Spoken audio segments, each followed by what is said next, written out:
The Gaza Strip has been under Israeli occupation for more than 5 decades, bordered by walls and fences and under constant Israeli military surveillance. The area has been dubbed an open-air prison by humanitarian agencies. Gaza is reliant on Israel and international aid for basic daily living needs. And with the latest violence, there are increasing concerns about the worsening humanitarian crisis in the besieged enclave. CNA's Shahida Othman explains. Exactly a month ago, on the 7th of October, Hamas militants broke through Israel's border defenses. At least 30 points across the so-called iron wall erected around the Gaza Strip were breached. Now, this 64-kilometer barrier runs along the length of the enclave, cutting it off from the rest of the world. Rights groups call the Gaza Strip an open-air prison. Any movement in and out is heavily controlled. There are 2 entry and exit points, the Erez crossing with Israel in the north and the Rafah crossing with Egypt in the south. Israel controls Gaza's airspace and its waters. Now, Israel also controls the flow of electricity, food, water and medical supplies. And even before the siege imposed in the wake of the attack, Gaza was already in a state of humanitarian crisis. Consider this. This strip is about 40 kilometers long and 12 kilometers wide. 2.3 million people live there, making it one of the most densely populated places in the world. That's an average of around 5,500 people per square kilometer. Israel's average population density is around 400 people per square kilometer. On the 12th of October, Israel told more than 1 million civilians in the north to move to the south. Now, the UN says around 60% of the 2.3 million people were displaced in the span of 24 hours. Aid has been trickling in through the border at Rafah. Before October 7th, nearly 500 trucks crossed per day, and that's down to a daily average of 12 trucks now.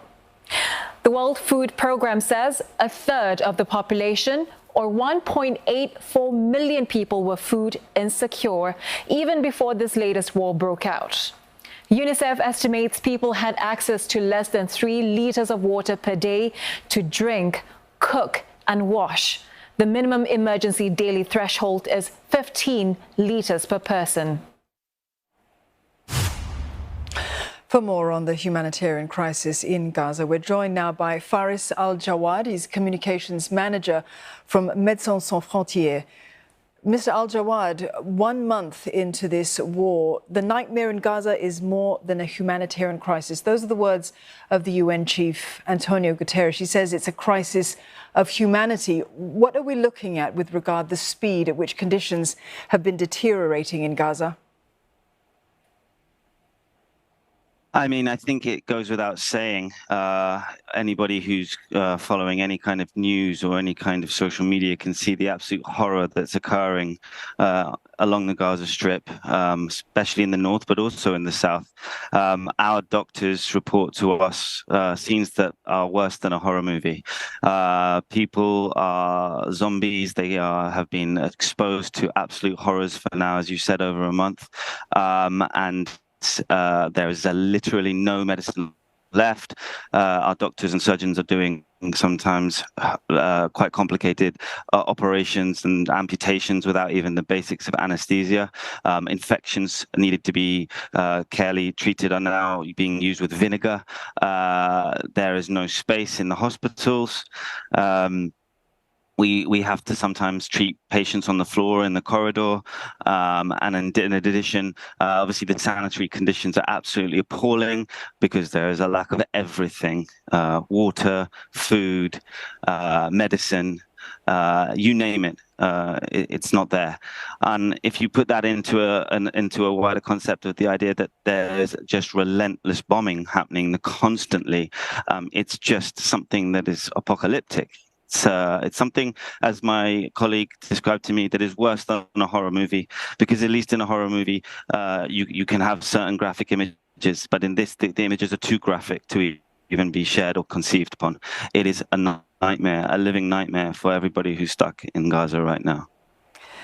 Mr. Al-Jawad, you described to us there what appears to be a hopeless situation. I mean, 3 weeks ago, just after this war began, Médecins Sans Frontières called for the Israeli military to show what MSF termed elementary humanity to Gazans. MSF wanted safe zones, perhaps in the north, when over 1 million people were told to basically get out. You also wanted regular ceasefires at some point. Has there been any evidence at all that that request has been heard, or we may have... Mr. Al-Jawad, has there been evidence of any mitigation of suffering for the people in Gaza at all?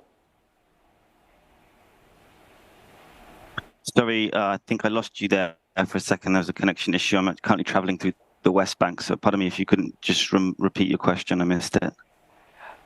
I mentioned that Médecins Sans Frontières had called for elementary humanity for Gazans in this past month since this war began. Have you seen any evidence at all that the Israeli side has shown that humanity? Has there been evidence of that? There's been absolutely no safe space, no relenting in the bombing. Our colleagues are losing their family members, they're losing their homes. There is absolutely no sign of it whatsoever. And we need a of course, supplies need to come in, but what first needs to happen is an immediate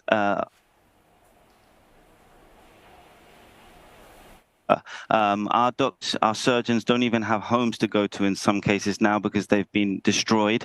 I was speaking to one of our surgeons just a few days ago who's now literally living in the operation theater. He's sleeping in the operation theater in between working double shifts while trying to save lives. There's absolutely no sign of that. And what we need is an immediate ceasefire so that at least we can start getting in, medicines in, personnel in, and those who need to leave can leave.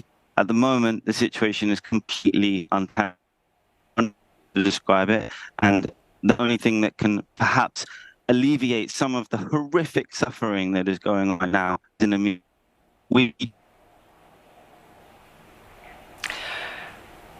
Mr. Al-Jawad, thank you for that. We've lost connection there with Mr. Al-Jawad. Faris Al-Jawad, they're speaking to us live from Jerusalem. He's from Médecins Sans Frontières.